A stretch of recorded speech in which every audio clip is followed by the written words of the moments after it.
Hello. Hello, sir. I'm looking at the rundown. It might be mostly technical today. It might be. I'm I'm not making any promises, but it might be mostly Uh, technical. I think we're gonna find a way to get outside of technical and do some other things, but sure, it'll be mostly technical Yeah, for once. we're gonna be bigger than the All In Pod before you know it. But That's the not goal. quite yet. Not quite yet. How are we Getting doing there. We're today? getting there. Throat a little Uh-oh. scratchy. Oh A little no. scratchy. I don't know. Air blowing on me. It's like cool out, but also was super hot in my room last night. So I like turned the air up and feel like I'm paying for it now. Yeah, see, I don't know what you mean by turned the air up, but I hope you feel better. I hope whatever it was, it had a good effect on you. Man. All right. What's going on? What's going on? All right. How was your weekend? We got a lot of things to talk about. We don't even have We time for how's your weekend. we don't Let's even just have go to time it. for how's weekend. Weekends are hard. Love my kids. Weekends are very hard. This weekend was fine. All right. Database school. Yeah, let's go in with that. Let's not bury the lead here. Let's not bury the lead. The Yeah. playgrounds. Okay? So Yes. we have to cast a vision, because where there's no vision, the people perish, right? That's As right. Yes. something I always say. Mm, So yes. I'm having a proper go at this database education thing. Okay. We're gonna give it the old college try. There have been some lulls. I won't lie. Okay. There have been some like, is my career over kind of lulls. Oh, geez. Wait Yeah, a minute. some dark days in there in the middle. Okay. We're feeling okay right now. Okay, I think, good. part of that is GPT-5 is average. Part of that is all the news stories about AI is like not delivering on its promises. So I'm Mm, feeling like, all right, education is still a thing. yeah. Meanwhile, I'm building towards the new database school experience. Yes.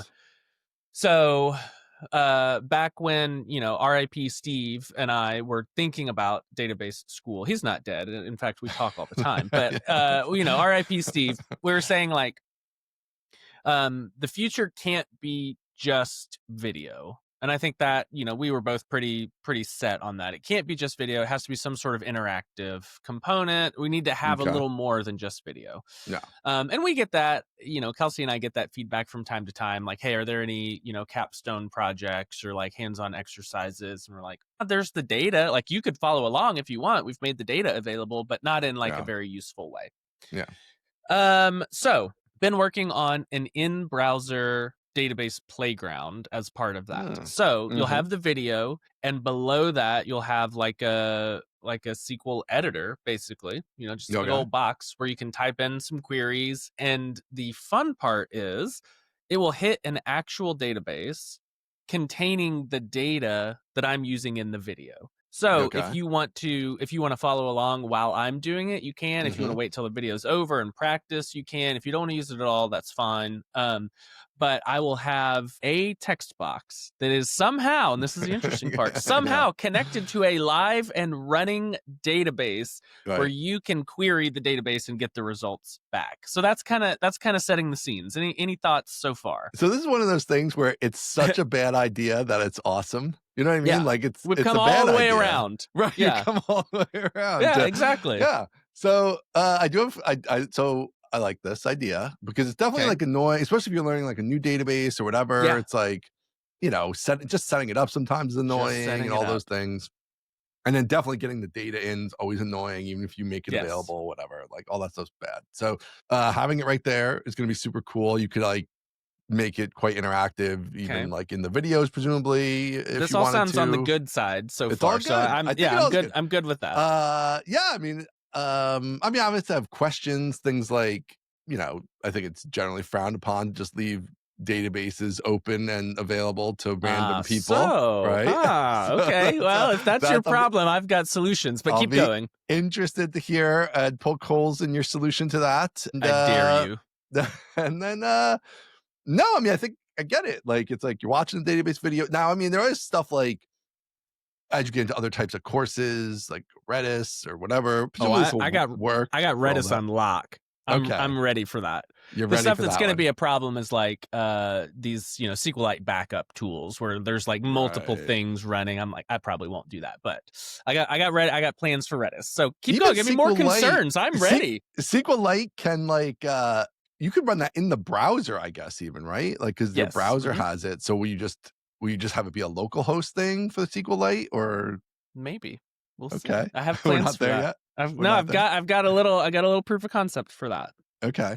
So far, all your concerns are technical, and I'm prepared for those. So that's good. Okay. I like that. Well, I mean, I guess if we want to go non-technical concerns, I mean, I don't know if this is even a concern. It doesn't seem like it's taking you that long to construct this. Is that correct? Like, we've been a week. Who knows? What is time? Yeah, I don't know. Do you have a lot more to do? Let me put it that way. As far as that goes, I don't have a lot more to do. Okay. As far as like building out the site goes, I do have a lot more to do because I've not yet received the final branding. So I need to get that and then build out the site to match that. So yeah, but that's like lesser. Like, this is like a big technical thing you're constructing. Yes. So, and I mean, you talked about this a while back, the idea of doing it, but I don't think you've been working on it for months here or anything. Right? Oh, so, like, no, I picked it up like in the last week. Yeah. Right. So if you don't have that much, let's say you have another week to go on it or whatever, it's like the risk of it seems small from a like businessy perspective of like Aaron went off on some foolhardy adventure that took him 6 months, and then as he has been known to do. He has been known to do. So that seems good. And then there's like you know, I mean, who knows how the market will react to this? Like, is this going to be revolutionary, or is it going to be like people are like shrugging, or how effectively can you market it to make it part of the value proposition? I think that's, you know, a big part of it, so that people, you know, if you just discover this once you buy the course, it's kind of useless from a marketing perspective, right? Like, you need to like know about this and be excited about it so that it's part of the reason you buy the course, right? Yes. So there's like doing that stuff, but yeah, I mean, it seems like low risk reward type of thing that like people can dig it. They can like, you can do some cool stuff with it. Yeah, I don't really. This hardly rises to so bad it wraps around. First of all, this is like I have not even heard why this is a bad idea. No, so I don't have any problem on the business side with that part. The so bad it wraps around is just the open. Oh, great! I love that because I'm so prepared. Maybe you get that. So obviously for the listener, let's do that. Open databases generally bad. Building a database on demand for quasi unauthenticated people. I mean, I guess they'll be technically authenticated to you. So I guess, I mean, they're not really that bad because like, I guess it's only going to be for paying customers, or no? It will only be for logged in customers. Okay. Or so logged there are free in things people. though, potentially. Yes. So there will be free. So like the way that I've traditionally structured it, it's like the first, 10 videos are free, whatever, something like that. But you have to log in to watch them. So then I get your email address. So there will be no like people off the street that can just use the browser thing. There is people off the street. Well, it depends on, what we mean by off the street. If we mean off the street, just like randos with no email address, no. I mean, if we mean off the street with like rando with made up email address, then yes. Yeah. Right. I mean, rando, they have not paid you money. And so they can easily just log in and start databasing stuff. Mm-hmm. Yeah, okay. So, so I mean, that's the wraps around part, right? Is like, obviously it could be scripted to access this and do stuff. Now, I don't think you're going to be giving anybody any reason to really go crazy on trying to hack this thing, because at the end of the day, it's just like a database. You just get an underpowered database at your disposal. You're not like sending emails or those type of things that people usually, might hack you for. So in that regard, and you're not connecting this to any actual products that have actual data where this is going to be some vector of attack. So so it doesn't even wrap around in that sense. It's like just the concept wraps around, right? It's like, this is a bad idea. But in reality, for what you're actually doing, it seems like the risk surface is low. That's my sweet spot. This is a bad idea, but actually it's not that bad of an idea. Right, that's my sweet spot. So, all right, let's talk tech. So, tech it out for us. First thing, you said it's going to be either like revolutionary or a nothing burger. I think it's going to be pretty closer to nothing burger versus revolutionary. So I think it's basically going to be like almost table stakes and not like a fundamentally novel, unique thing. I think at this point, a lot of people expect some sort of environment where they can play with the course that they're watching. Okay. So I don't think this that. is, yeah, I don't think this is particularly novel. I think it is partially novel in that, running actual databases. I don't think many people are doing that. Some people are doing like PG Lite in browser WASM stuff. Mm-hmm. But like Kent C. Dodds and Matt Pocock and boot.dev, and I think even Laracasts now, I would have to check. I think they all have some sort of like code execution sandbox. With the database? Not with a database. Yeah. Okay. So that's what I mean. The general coding in education is like, hey, let's like build React in the browser and play with it and see immediate feedback. Gotcha. And I think Jeffrey has like a quizzes or a practice or like a something for PHP as well. Okay. But as far as databases go, I do think this is novel. So let's talk tech. So I don't ever want to leave a database that I'm paying for open to the public internet. So that's step one. And I'm paying for these databases. Right. And they're open to the public internet. But they're not. Okay. That's well, you're authenticating them to the user, you're saying. I am. No, you're going to love this. You're going to love this. Boy. I wish this had something stronger in it than water.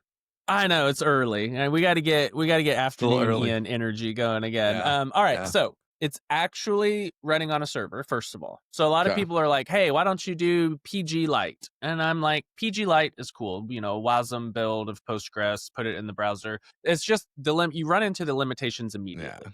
Immediately, terrible. It's I want massive. Part of that. I want no part of how that. am I going to load any reasonable amount of data in the user's browser? Terrible. What if I want to teach PostGIS and then am I like compiling PostGIS to WASM? Like, give me a break. I'm not doing that. And that's a terrible idea. Importantly, when I go to MySQL, there's no MySQL WASM. Well, it's like what am I doing here? So now I have to do this. I have to invent this wheel anyway. Let's just start by inventing the wheel.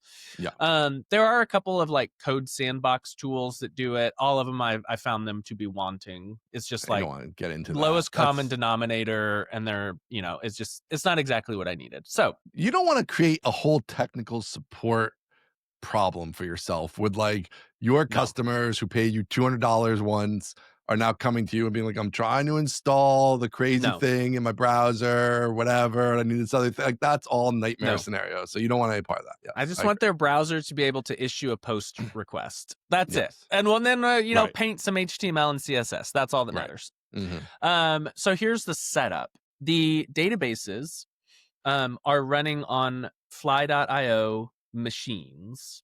So machines is a technical or a term of art for them. A machine is like one instance of a VM, like a micro VM, like Firecracker, I think is the tech that they use. But you can have an individually addressable VM, and these databases are running on like, one virtual CPU and a gig of RAM. So they're very, very small.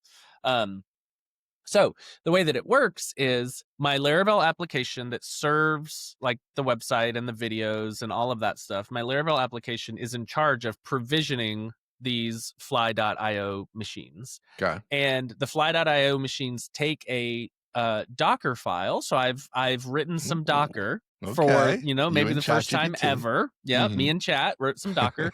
So the Fly platform takes these Docker files and turns them into, machines that can be spun up very quickly. Right. It's not actually using Docker. They do some weird stuff, but it's as if it is.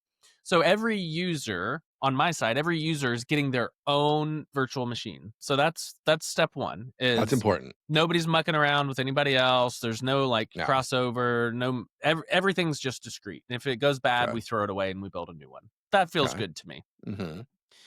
So when the user's logged in and they type something into the query box below the video and they hit, run query, it goes through my Laravel application. So that's part of it. Is it's never going directly to the database. Like it's not posting to some HTTP endpoint that's on Fly. It's posting to my actual Laravel server. Okay. And then I am using Laravel to go out to what is in this case the Postgres database. Now, the way that it gets out to the Postgres database is through a private IPv6 network that is not open to the public. So Fly gives you this thing. I'm learning so many things. Fly gives you this like VPN thing, and it's WireGuard is apparently what it's called. And so I have to run this WireGuard VPN on my Forge server. Right. And then all these private IPs come alive, and I can address them. Makes a tunnel. Yeah. Yes, exactly. So the user will post the query. Laravel will receive the query. It will check if a machine is running for this user for this video. And if not, it will provision a machine, which happens very quickly.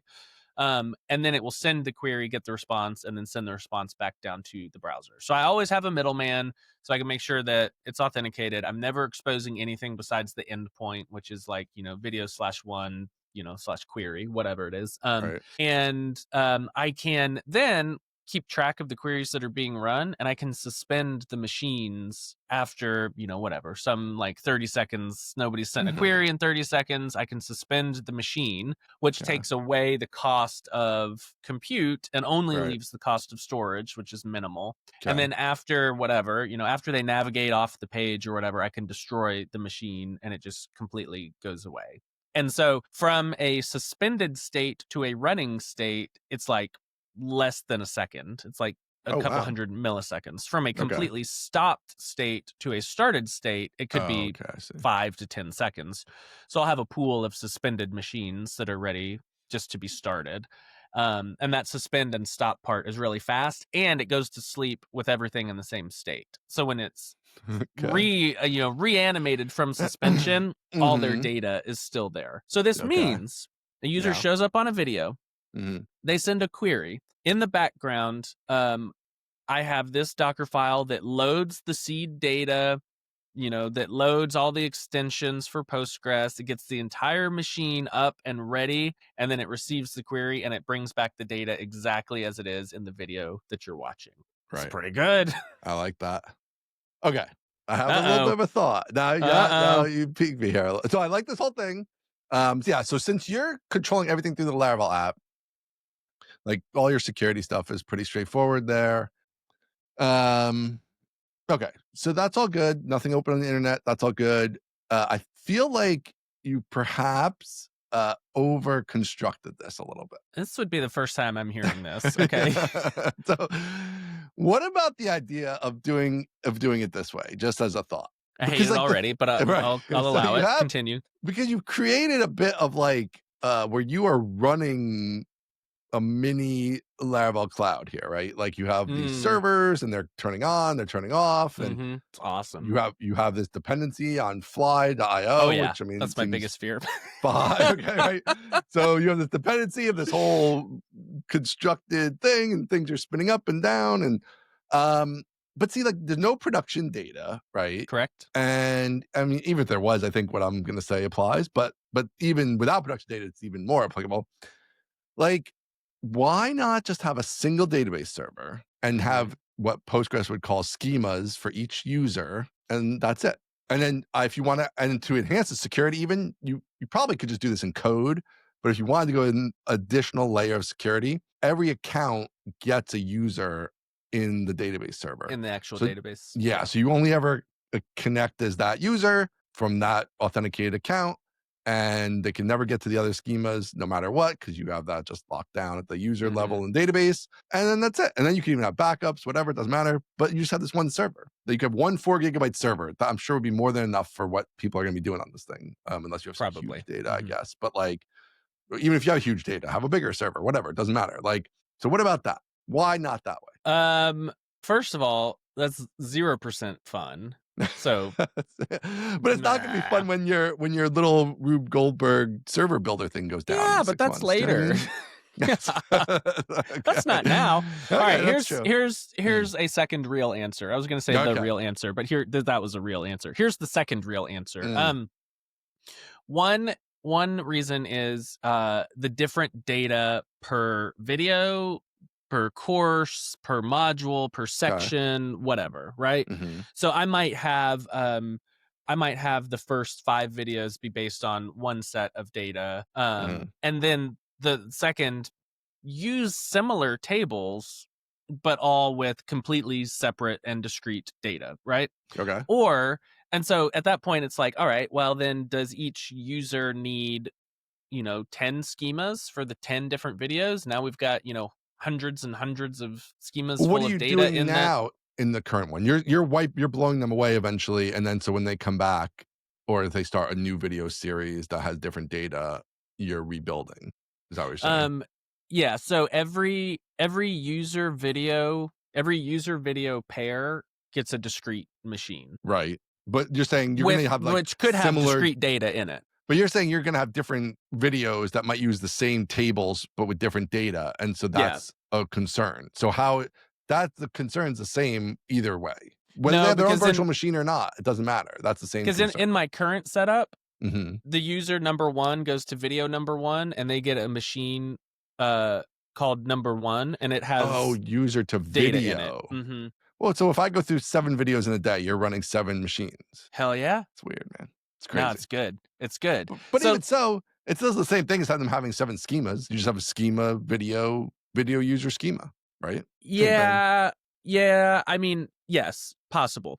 Okay. What I gain from, it's gonna be a hard word to say, the ephemerality. Ooh, what I gain, that was pretty good. Yeah, that's good. I should have just gone for it. I know. You must have slept at a Holiday Inn last night. I did. What I gain from the ephemerality is I don't have to worry about the data in the video being out of sync, right? So if they did, let's say they did something in the last video and they mucked up their schema or whatever. They mucked up their tables, their data, whatever.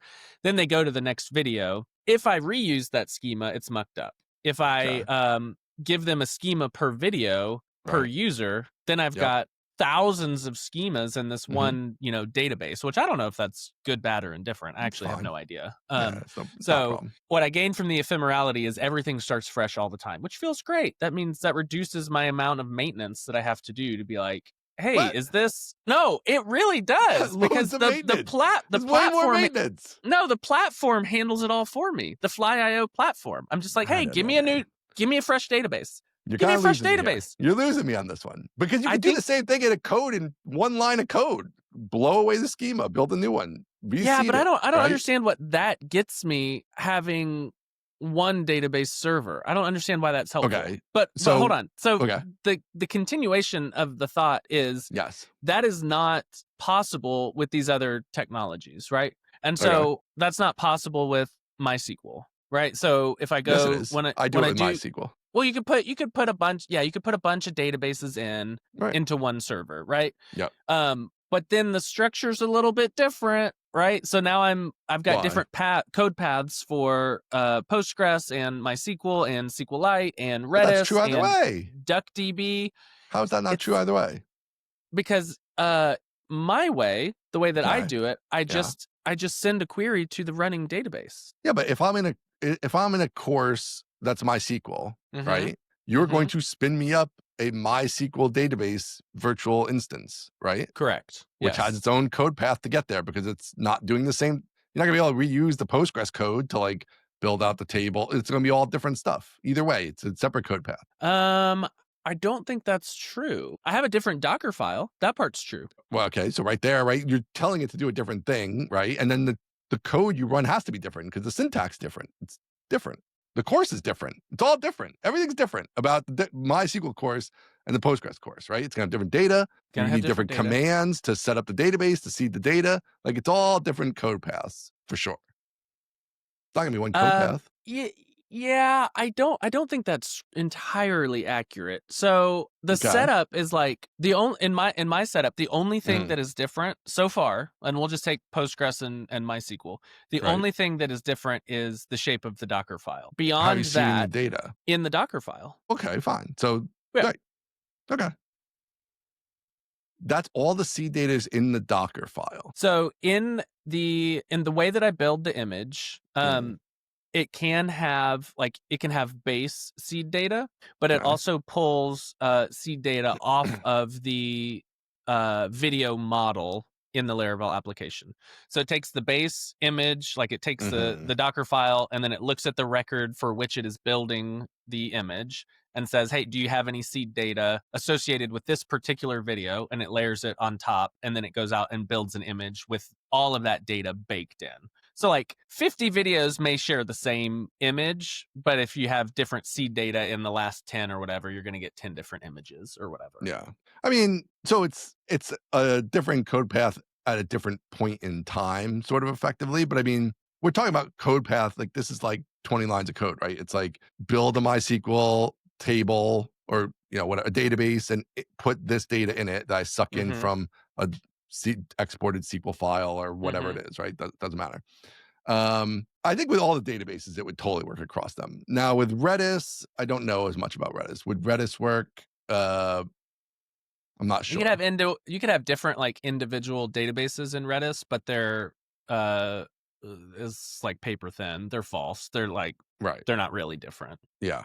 But if you have different users, it probably would be fine. Potentially. Yeah, I don't know enough about the user model in Redis to say. Yeah. I mean, if you ever get into crazier stuff, obviously having these ephemeral VMs could be beneficial. You are really tied to this one service. I am very tied to Fly. That part that's the part that makes me the most nervous is the reliance on Fly, because I'm not sure that they have found product market fit. I'm not sure that they're going to be around forever. I would be a little nervous about that myself. And if they go away, that would be trouble for me. But that's kind of a big problem. It is. Yeah. Yeah. I mean, if that comes to pass, then I will have to fix that for sure. This is, like you said, this is not production data. So that gives me, That's true. I'm not building a SaaS on top of this. I can just say, hey, y'all, playgrounds aren't available for the next 2 months or whatever. I figure while I invent Fly.io from whole cloth, So that part, like, I'm nervous that they'll go away, but if they go away, it's honestly not worst case scenario. It's like, oh, well, that sucks. Now I got to, figure out how to do this with. I mean, even Cloudflare has containers at this point, so maybe I could do it over there. Who knows? Haven't really investigated theirs very much. But yeah, the dependency on Fly is very real. Okay. I mean, it seems like more complexity, I guess, and probably more cost. Maybe not more cost, because if you're really able to spin these things up and down very quickly, then I guess it'll probably be somewhat cheaper. Yeah, I think it'll end up being a few cents per user. Yeah, that's kind of interesting. Yeah. Okay. I think if I ran one of these machines for a whole month, I think it would be like $9 or something. Right. Yeah. And so the way that I'm like slicing and dicing it, I'm running it for many minutes per month. And so it ends up being just a few cents per user. Yeah, I guess. I don't know. I guess to me, that's my biggest concern with this whole thing is just that, like, to me, I would want this to be where I never think about this ever again. And like, I just know it runs forever. Like, I'm just going to put it on RDS and it's going to run forever. And I'm never going to have to think about it ever. And it's somebody's maintaining the database. So I know there's not like weird database stuff or anything going on. Like, I just literally never have to think about this. And I'm just working on the other stuff that's actually like I have to do. Whereas this feels like it's going to be not that simple. Like, you're going to have problems, you're gonna have delays and startup time sometimes, and that's gonna be its own issue. You're gonna have like all that kind of stuff. You're gonna have weird edge case stuff that you're gonna have to debug. So I guess that's my only concern. I mean, I don't think it's terrible, but it does feel like this feels gives a little me way more overconstructed. comfort. This gives me way more comfort than running it on RDS or a single server. Or... No way, yes, man. Because it's not long running. That's the thing that gives me the most comfort in the world is this is just gonna get blown away.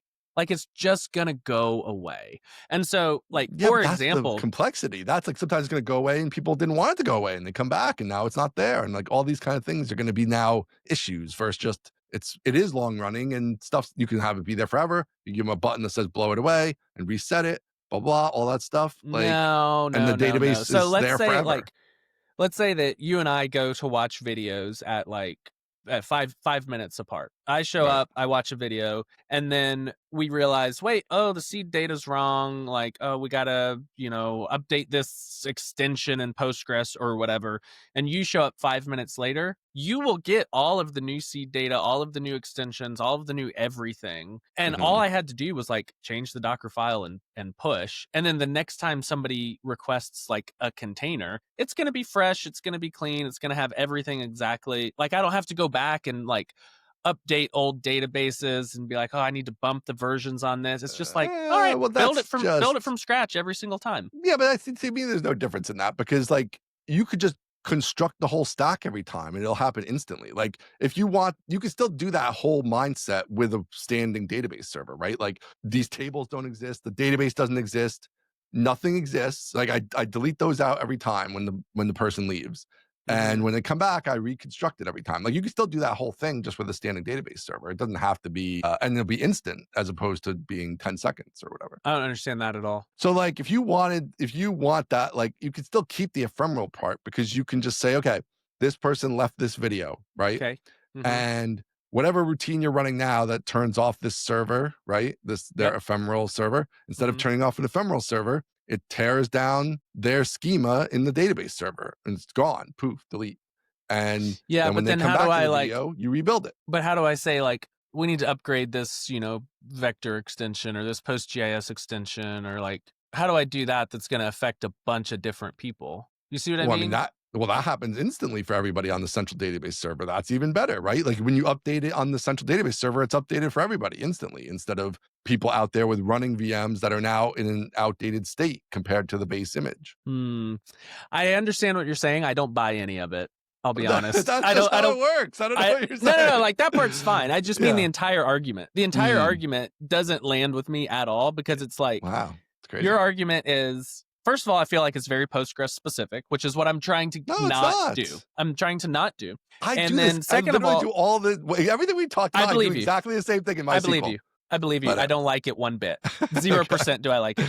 Yes. The second thing that I feel like you're arguing is like, have a long running thing that you keep around. And I don't want that. Like, why? Zero part of me wants a long running, super important database that I have to like keep track of and stay in charge of. But you're not getting rid of that with what you're doing, Of course I am. No, you have a long running, rather complicated, dependent on fly IO constructed system, right? That now there are multiple points of failure instead of just a single point of failure. I think you might be overemphasizing how complicated this is. How? You have multiple points, right? It has to spin up servers, it has to spin down servers. It has to be on fly IO only. You can't move it to another provider. Yeah, that part's true. Yeah, so those are all, you're going to have these ephemeral things that like, I think is a less natural. I think there's more edge case issues, right? You know how to run a database server, and you know it's just going to sit there and exist, right? And it's going to do its database server thing. When you have all these things poofing in and out of existence, I just think there's a lot more opportunities for like, oh, it poofed out when I didn't want it to. Oh, it stuck around and because some queue thing failed, and now I'm building up servers and they're not getting poofed out of existence the way I expected them to be. Like, whatever, all those kind of things. There's just a lot more stuff to go wrong because there's just more infrastructure than just it's a database server sitting there, and the only interaction with it is this code. I have code that does something on that server, and that's it. There's not other mechanisms in between there. Yeah. It feels like you're overcomplicating what I've actually done. What I've actually done is way simpler than I think what you're describing. I don't think so. The people should comment down below if they have thoughts. Here's why I don't. Listen. Yeah.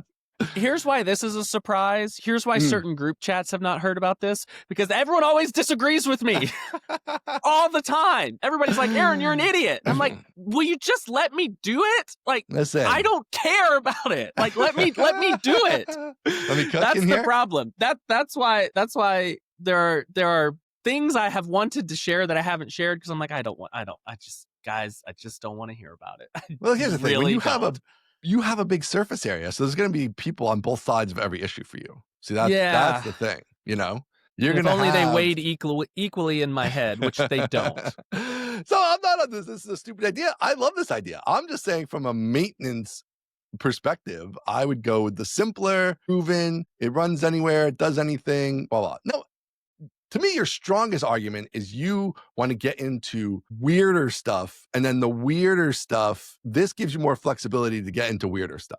Yes, it's the That same. is the It's the best same case for this. It's the same path for Yes. Redis, DuckDB, Microsoft Some SQL Server, God database forbid, thing or ClickHouse. something. It's all Right. the same path. Everything like that. runs through the same path. That's interesting. That is Yes. That's your best counter argument. So you failed to make your best counter argument. I will make it for you. I appreciate that. That if you want to do ClickHouse, like now you have to have a ClickHouse server, and Correct. now you're paying for ClickHouse, and you're paying for MySQL, and you're paying for Postgres, and whatever 4 other ones, and now they're just floating out there, and you're paying for all of them, and you have to pay for ones big enough to at least handle some simultaneous load. Which for this, I can't really imagine. You could probably run them all on 1 gigabyte, but whatever. Let's just say you over provision a little bit, so you have something, just in case somebody does anything crazy.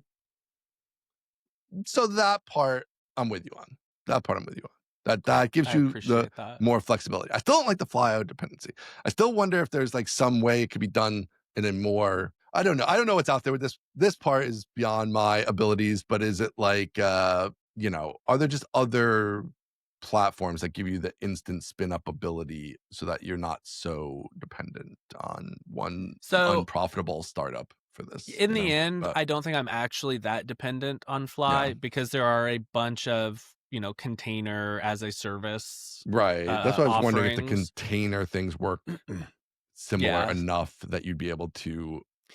It would be, I think the only question I would have is like the cost. So with Fly, I can suspend and resume so fast that it just makes sense to, like, even while you're still watching the video, put your database back to sleep. Right. That makes perfect sense because I can wake it on request. It's that fast. I think if I were to have to go to, like, I don't know what Amazon's container service is, or Cloudflare's, or probably DigitalOcean has one as well. Will it be as economical?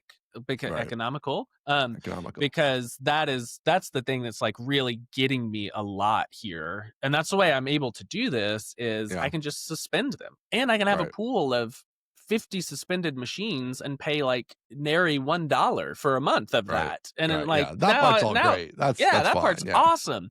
And the fact that it's all based on Docker in the end makes me feel like if I had to go somewhere else, I could. But it's hopefully Fly survives because I don't want to do that. I don't have any insider information here as to why it wouldn't be surviving, but it's not like it just runs on AWS and I don't ever have to think about it type of thing either. It's a little more complicated than that.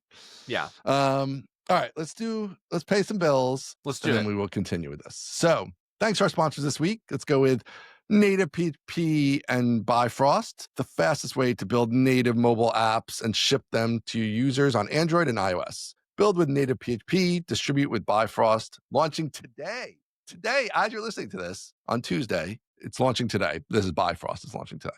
Plans start at $19 a month, and all subscriptions get a free Native PHP license, so you can start building right away. Check them out at bifrost.nativephp.com. And also thanks to honeybadger.io, move fast and fix things with all-in-one application monitoring for Laravel, Rails, and more. Check them out at honeybadger.io. So big thanks to those guys.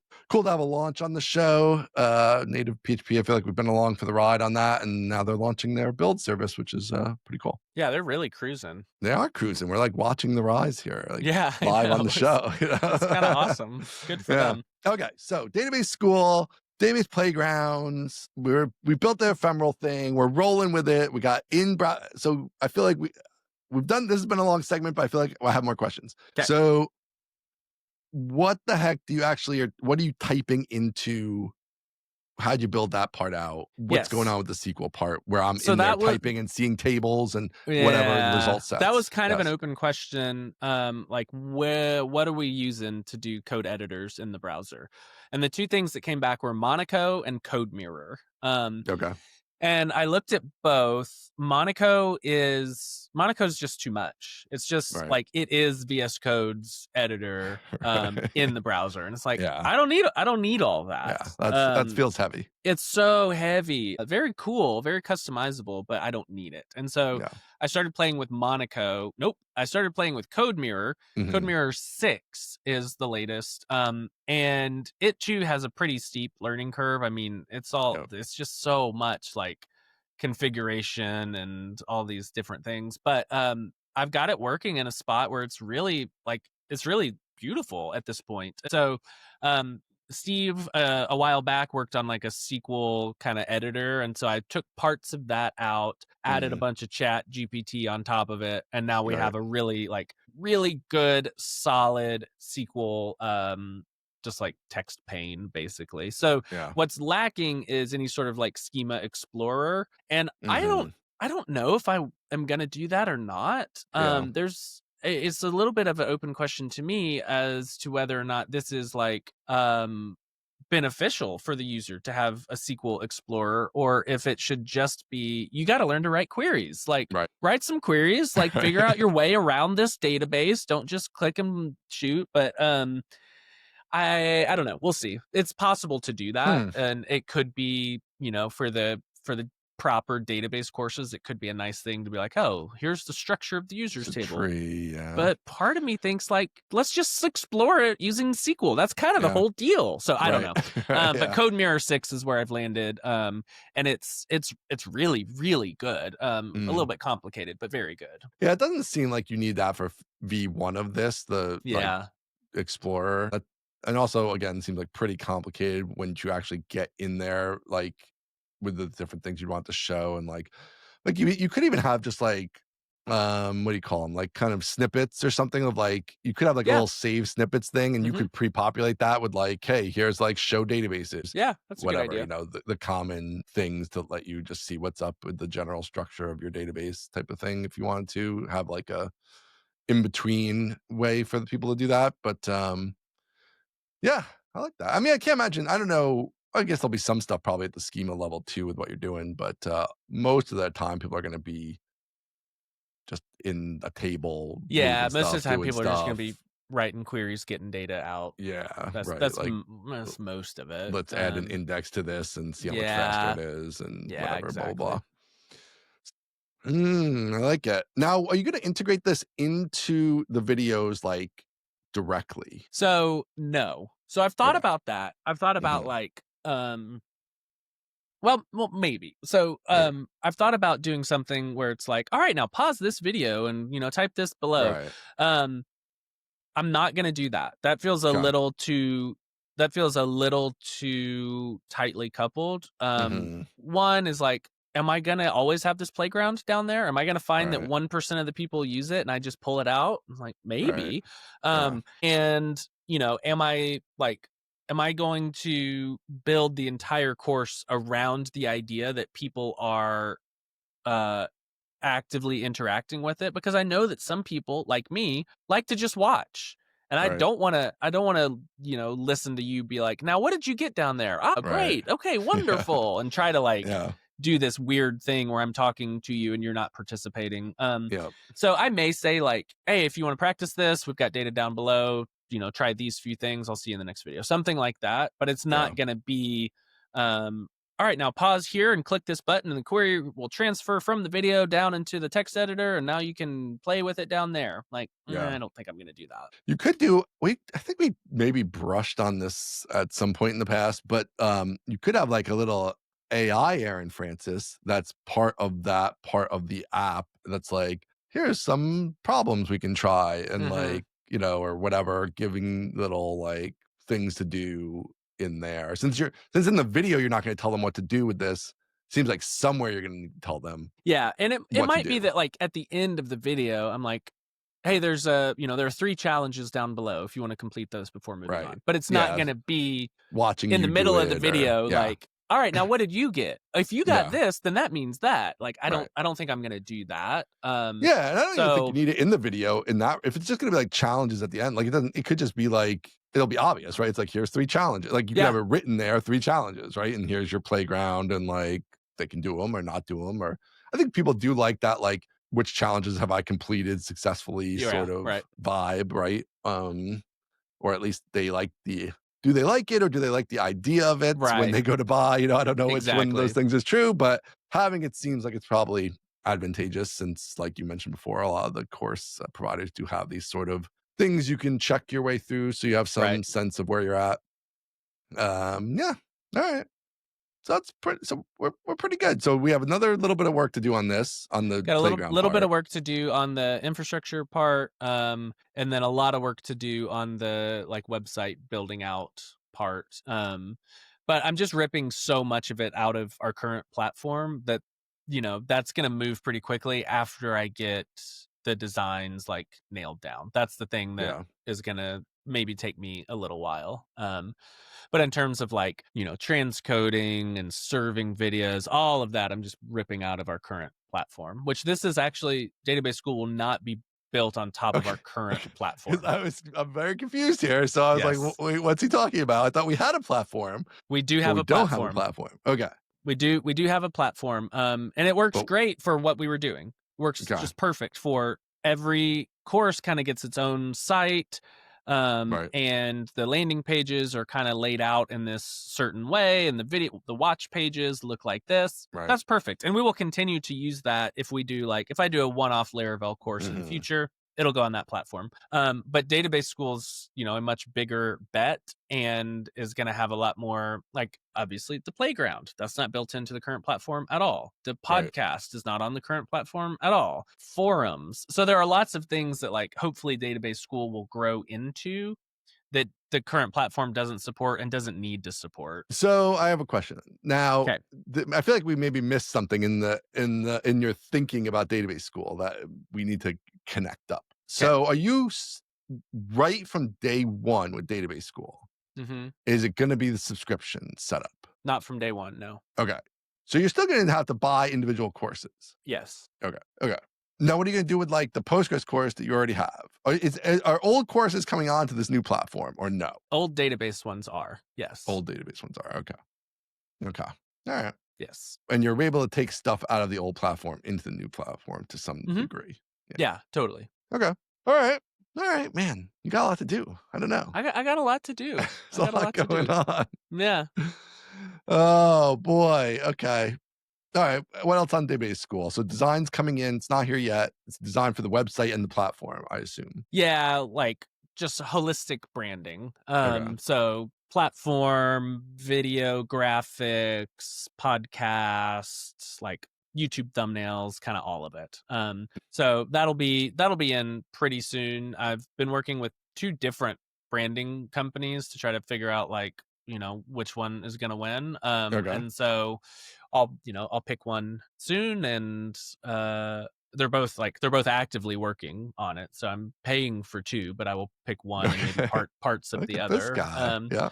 And yeah, then we'll get super busy. And the idea is to make this like a destination. So trying to get away from single course launches and move as quickly as possible into the subscription, but I don't think I'm there quite yet. Right. Yeah. Okay. Not enough material yet. Yeah. Okay. All right. Man, do you have a date in mind? I have a hard launch of October 15th. Okay, for the new course. I'm doing an intro to Postgres course that will be free, and it will be launched on October 15th. Okay, boy. Yep. That's pretty close. That's pretty soon. It's pretty close. Some late close. nights in the Aaron Francis future here. I wish there was another way. I wish there was a way to just be normal, but unfortunately there's not. Nah. So how's the course coming? Course hasn't started yet. Okay. Okay. But you have an idea of what you're doing. Yeah. Okay. Yeah, and So even some of it recording. will overlap with like mastering Postgres's right. Very beginning parts. Yeah. So yeah, it's just a matter of writing curriculum and recording it. How many videos? Like obviously you don't know how many exactly, but I don't know how many exactly. 1.5 hours, 2 hours. So okay. It's not gonna be 15. a massive lift. It's probably gonna be 20 to 30 videos. Okay.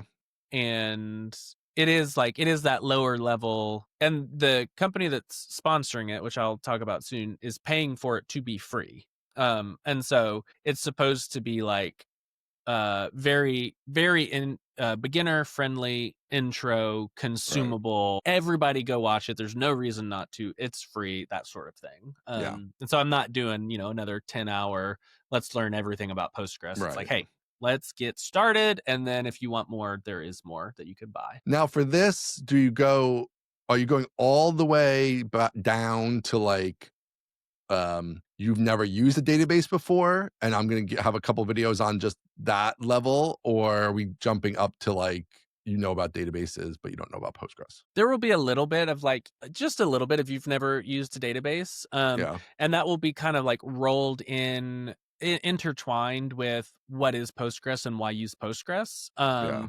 And so we'll kind of hopefully get two birds with one stone there. Yeah.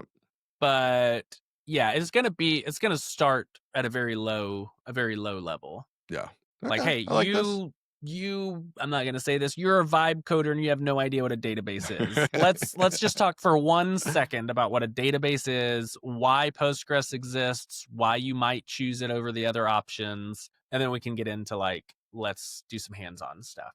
I'm kind of intrigued by the idea of these like sponsored free courses in terms of as a marketing initiative for database school, and like having these other companies like really push people to database school. I'll be curious to see how that works out, and if like what this company does with it is like deeply integrated somewhere, or something where you actually get a lot of signups, even though they're free signups, like a lot of signups. And obviously you can cross sell the Postgres course there. So that's like a nice exactly. tie in there. So that's gonna be interesting, because presumably if that works, you could find other people to sponsor free. And even if they don't pay you that much money, it's like, doesn't even matter, because you mostly just want them to push them to people in database school. Yes, exactly. So yeah. So if I could do this for like, I mean, think about all the big money databases that are out there, like Single Store. I could do an intro to Single Store, make it, free for the end user, and have Single Store pay me.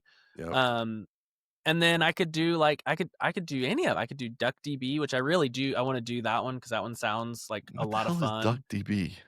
DuckDB is now, like, I need to go see what it is. It's like the SQLite of analytics databases is kind of how I think of it. Okay.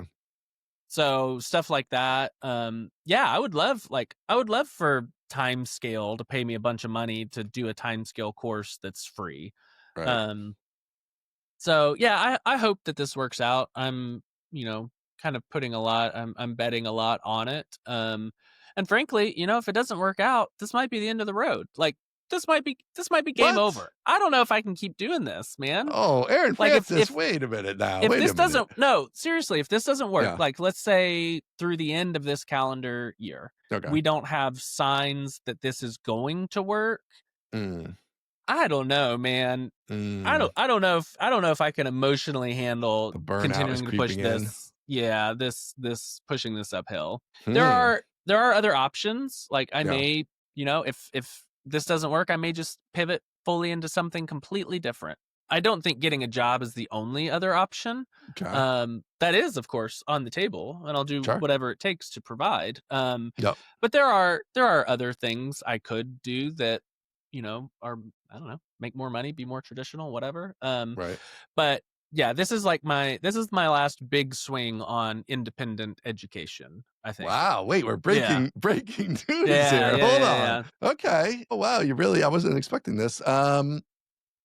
Okay. I mean, I think you've had some interesting stuff going on lately with this video you just did, right? We talked about that a little bit. It'll be fun to talk about that more when it comes out.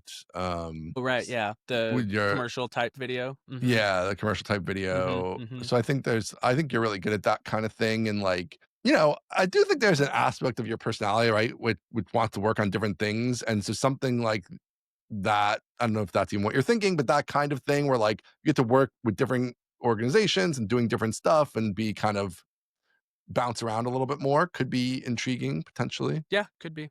Yeah. Man, I don't like, it's just a reality, but I don't like a last push mindset. I feel like a last push mindset is not optimal in some ways, but then there's other ways it can create the pressure. It's a forcing function. Yeah. Yes, it is a forcing function. Which I mean, so I had this Jesse Hanley tweet, right? And I wanted to talk about this. And I actually think it kind of maps in perfectly to this. It's funny you should conversation. mention Jesse Hanley. This episode of the Mostly Technical Podcast is brought to you by Jesse Hanley's software as a service called Bento, which you can find at bentonow.com. Bento is the email marketing and CRM platform that teams actually love. Teams including TryHard Studios, the Aaron Francis, Kelsey Petrick. Oh, haha, I know her last name. That team loves using Bento for all of our email sending needs. So thank you to Jesse Hanley for making Bento. You can find them at bentonow.com. Thank you to Jesse for sponsoring the show. What did Jesse say on Twitter? I need to talk to Jesse on some outro stuff at some point too, because I don't think the email outro is going to be sending is like transactional really, but I think he only does transactional, but I wouldn't mind having like does it all. Does Bento he does it all? Yeah. I don't think it does like API based marketing email, does it? It does, yeah. Oh. Bento now. I don't think there's like pricing for that, is there? Am I just making this up? I think you are just making this up. If you click on product in the nav, on the top nav, email marketing is the first drop down. Marketing automation is the third. Transactional is the seventh. No, but email marketing, I think this is like you go in there and you create like, you create your emails and you mail them. That's not what Outro would need. Outro just needs an API endpoint, like a transactional That's what I use. email. That's how I use Bento. That is how you use Bento? Mm-hmm. We use it both ways. Okay. So I'll send emails through the API. They have a Laravel, SDK, which is, paper thin because it doesn't need to be very complex. Right. So yeah, I use Bento via API from the platform. Use like for the newsletter every week, Kelsey goes into bentonow.com and builds it out. But yeah, you don't have to. You can send marketing via API. How many We've done a lot of Bento ad reads. Have we been reading? And I've been saying the marketing and transactional email provider. But I totally am aware they do marketing email, but I was always under the impression it was in the ConvertKit sense of marketing email, of the MailChimp sense of marketing email, where like you build emails in the UI and you send them newsletters, emails of various sorts. Great. To me, that's a very different kind of thing than an API based email provider that you can send anything through. Postmark or whatever, right? So, and I knew they did transactional email, so obviously that part is just API based because it's transactional. But I did not think the email marketing was the same. So that's intriguing. So now I'm folks, this is why longitudinal sponsorships are important, because your audience, who in fact may be the hosts reading the copy, your audience needs to hear it over and over and over. Yeah. So sponsor the show and keep it going until we figure out exactly what your product does. That's the play here. Jesse, reach out to us and confirm that this is actually true, that you could just send an email over the API, the whole body, the whole thing. Jesse's at the gym right now, and he's like, what the hell, you guys? It's like, I've been doing this ad read for a year and a half, and you don't even know what we do. I thought I knew what you did, but I don't, apparently. I knew, Jesse. I knew. All right. Jesse had a tweet. Right. What did he say? So he had a tweet. I'm not going to read the whole thing, but it was basically about being a founder, and it was provocative, and I enjoyed it because it's like, I'm going to start at the middle of it. It is a slog and extremely hard, right? Which we agree all with. Caps, yeah. All caps. You're working on timelines of months or launch. If you're working on timelines of months or launching next year because you're letting people try it for a few months to see if you find value, I guarantee you're not going to make it. And this is the part I thought was also interesting. Also, having cash from your last company is not an advantage you think it is. It just makes you feel safe until you spend it all LARPing being a founder. I've seen so many people burn through all their cash reserves because they didn't sell product as their priority. If you have the cash to burn, push hard, on selling more product basically is his point. Sell more, sell some more, sell some more. So yeah, this is the mindset. This is the successful mindset. So I feel like people don't, out there you have all this fluffery now. And I enjoyed the straightforwardness of this tweet. Like A, you're probably not going to make it. Let's just be honest. And B, you're not working hard enough to make it and you're not doing the right things to make it. And I thought it was very nicely encapsulated in this little tweet here. So thought it'd be cool to talk about, but it does kind of tie in what you're talking about, which is, uh, the focus required and what it takes to get people to buy something, right? And so, yeah, that's interesting. I don't know. I don't know how you would apply this tweet to your own situation. Hmm. Let's see. If you're working on timelines of months or launching next year because you're letting people try it out for a few months to see if they find value, you're not going to make it. I'm clear on that. That Right. one's good. Yeah. I'm safe. Yeah. Having cash from your last company, I'm safe on that one. We're good. Yeah, that Not a part doesn't really problem. apply. That part Not a doesn't apply to you. problem. Yeah. I've seen so many people burn through their cash reserves because they didn't sell product as the priority. Okay. Well, hold on. Actually, let's think about this. I think there is actually a little application to your situation here, which is Okay. intriguing. Since you opened the door here, I'm going to walk through it. You didn't have like an exit from a company, but you did have initial strong success on the one-off products. Yes. That then you had that money sitting there, which felt like a lot of money. And then maybe over time that feels like less and less, right? You're spending down that money. You're not selling enough every week to maybe fully replenish it, which I think we can assume since you're saying you might go back and get a job. So there is that aspect of it, which is very hard to get through, which is where like, I feel like that's where, so I'm going to tie this to your current situation, which is I kind of think you should launch Database School with the subscription model. Okay. I'm amenable to that. Because I think the thing is like that is the core of any future of this product, right? And like I think you selling subscriptions, even if it's not a lot at the beginning, because it's not really totally there, it just gives you something to build on, and every month you can build more on it. And I don't know. I just feel like the database school, maybe you still have another course you launch on the old platform as like, just gonna build a site and launch it and slice it up and put it in database school as part of the subscription also, or whatever. I don't know. I don't know about that, how you would organize that, but like, I don't know. I just feel like if this is going to be like, this is the last big push of Aaron Francis, course creator, then I feel like the subscription service, that's where you have to get to, because that's what lets you not have to work so hard all the time and build a sustainable business that you can then plan for and grow and all those things. Like the subscriptions are such a big part of that generally. I agree. So how do I square the subscription without enough content circle? So like what do I charge and what do they get in the beginning? I think that's why I'm like, subscriptions are the final goal. Right. And I don't have to be there before the end of December. I just need signs of like, hey, this is going to work. Like this is trending positively. So I'm not like, December, I'm either rich or I'm dead. That's not true.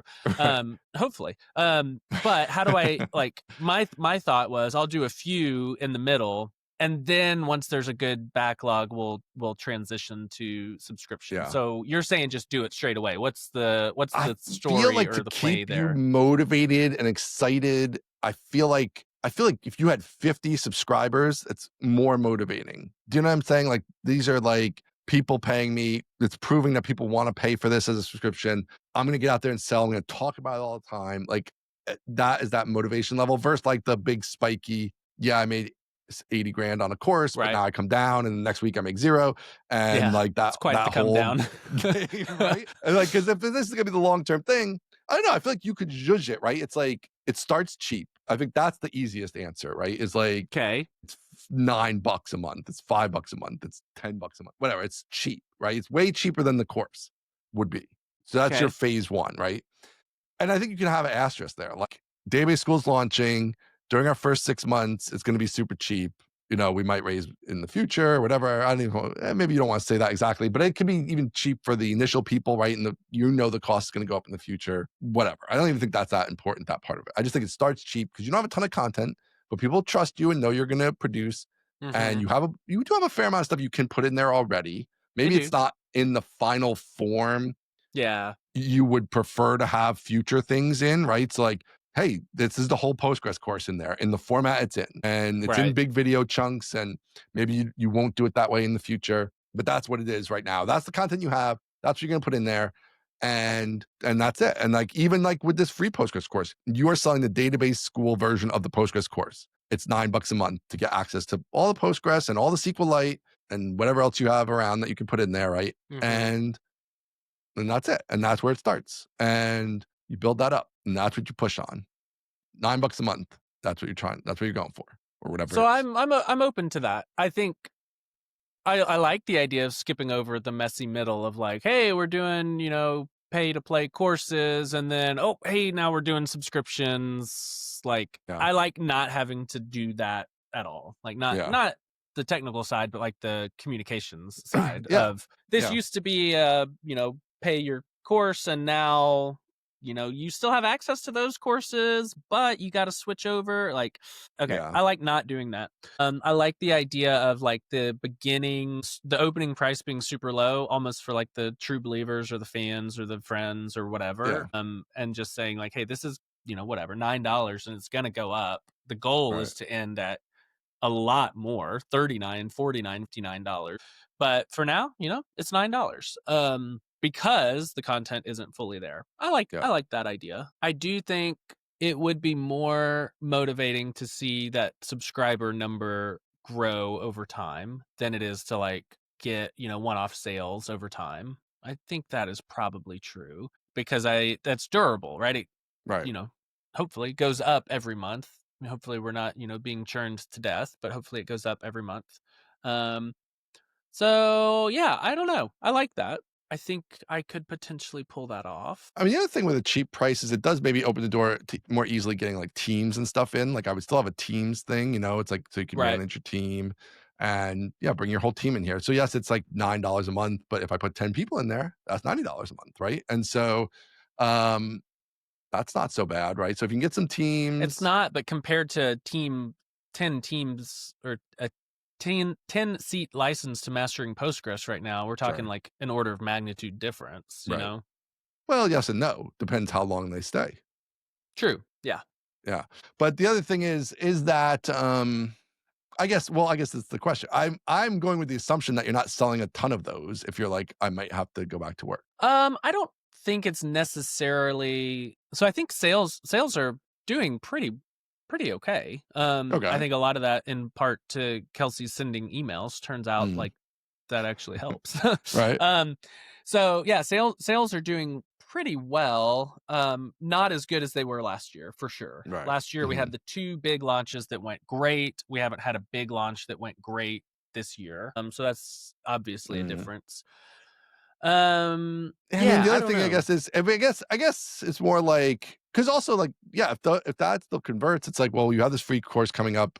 I mean, obviously it's better to sell if you can sell in the current style, you're going to get more money today, right? If you think you can cross sell effectively there. So like you'd hate to give up more money now, of course. I guess I'm approaching this more of like, if it's more about the like, I want to run a business, which you've talked about before. You want it to be more businessy, right? Yes. And less grinding course for the launching of courses sake, then that part feels like you got to get it to subscription, right? Because that's how you can have more control and just sort of time to work through different things. And you can see things are going up or they're going down, but it's a slower trajectory in both directions, but that's actually useful versus the just like big highs and big lows of the course launch model. So I don't know. It's something to think about, I think. I don't think it's definitely the right thing to do, but I do think it's something that if we're in that, like, hey, this is the last push mode, then maybe the last push should be towards what you envision as the final state, as opposed to like the in-between state potentially. Yeah, I buy that. I buy that, and I would be open to that for sure. Yeah, I think it's just like it seems like it shouldn't be this difficult.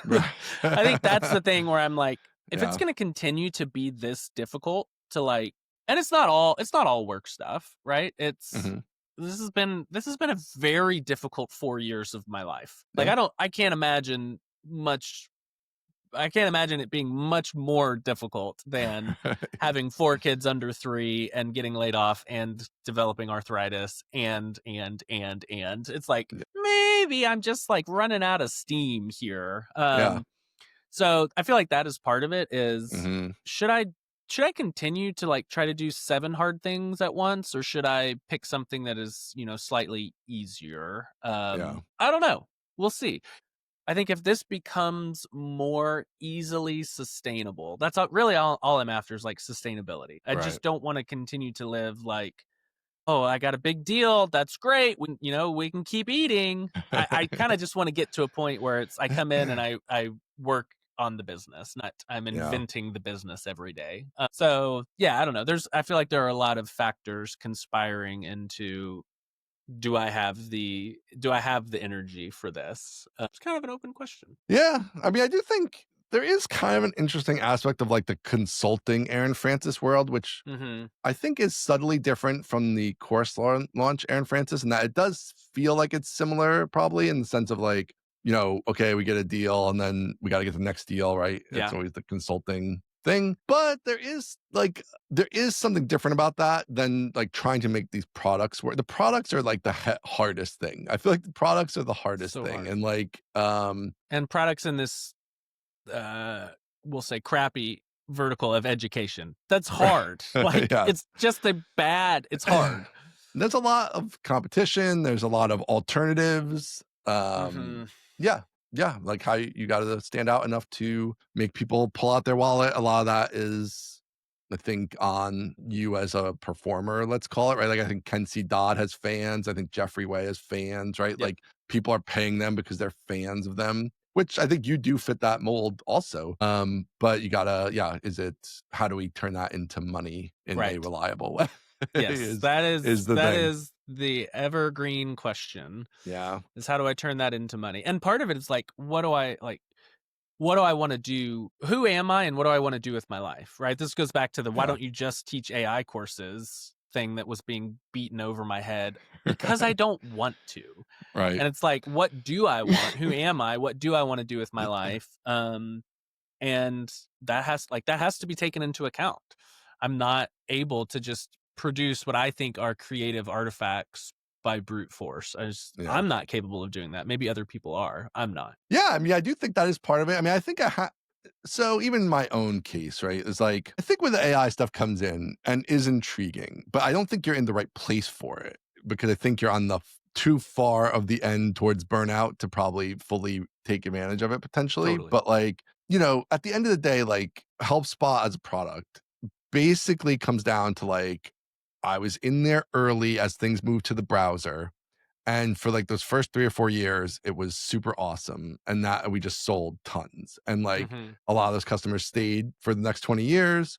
It got us linked in places and like built up the brand a little bit, at least from an SEO perspective. Not that it was like ever a household brand, but I didn't need to make that much money. So like literally the first 3 or 4 years kind of like made the whole thing. And after that, it's been like way more competition and definitely way harder and all those things. But I can still like be sick for a year and it sucks. And I'm not as productive as I should have been and would like to have been. But also we didn't go out of business because we have established customers and they pay us a subscription. Right. And so there is an element of like striking where the iron's hot that is like, can be advantageous. And I still wonder if there is like an element, not of the pure like AI shiller, but there is the like AI database angle to things and those kind of things that like maybe even just that, maybe just the first thing in database school that's built for database school is some kind of vector course or whatever, something database related, right?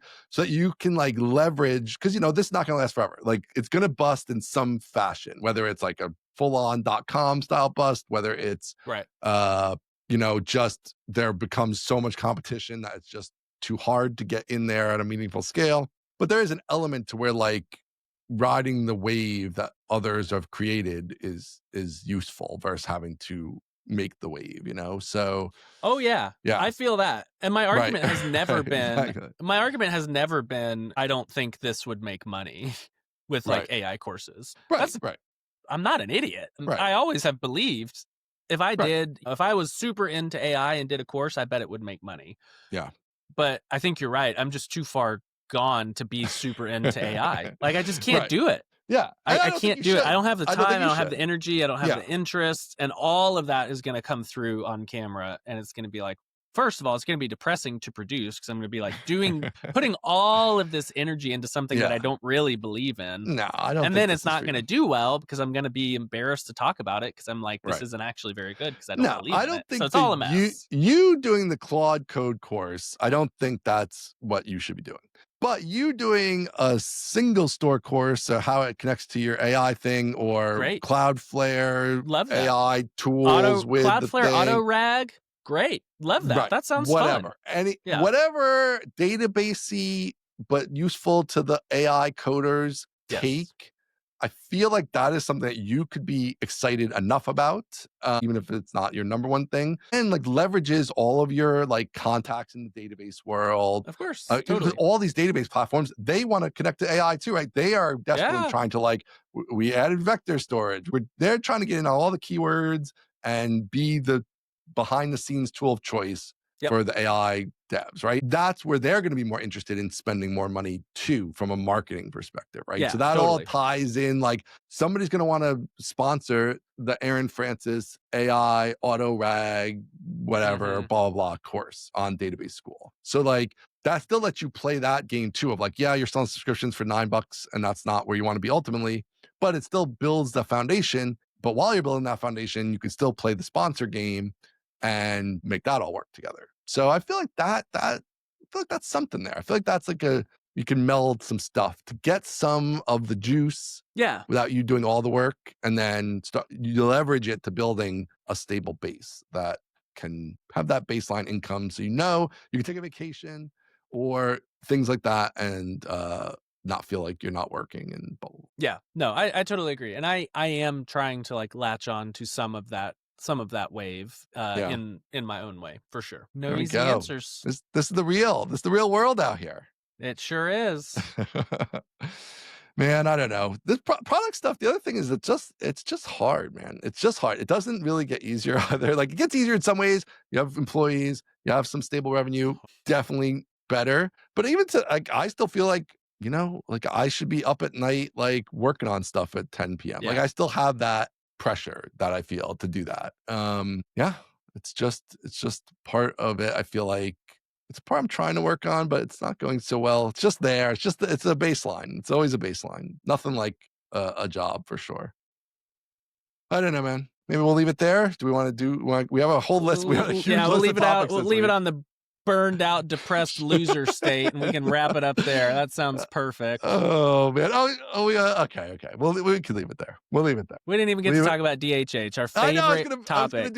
I was like, maybe we should do DHH. Should we close it with DHH? I was going to fight with you and Justin Jackson by proxy, and we didn't even get to it. We'll do it next week. All right, we'll do it next week. So next week, there's some good DHH, once.com, Rails multi-tenancy database per user. We got all sorts of Rails World recap that we didn't even go to. So tune in next week. Crumble cookies. I have a little thing about crumble cookies. I saw that. Yeah, I didn't know where that one was going. It's going somewhere weird. All right. Thanks, everybody. Comment, like, subscribe. I love these stats they have now where it's like, oh, only 22% of you are subscribed, so you should subscribe. So I'm going to tell you all, I'm totally making this up right now. Only 36% of you are subscribed, so make sure you subscribe. That's crazy. Yeah, make sure you subscribe. And thanks to sponsors, mostlytechnical.com. Sponsor the show if you haven't yet. You got to do that. And we will see you next week. Thanks, everybody. See ya. Bye.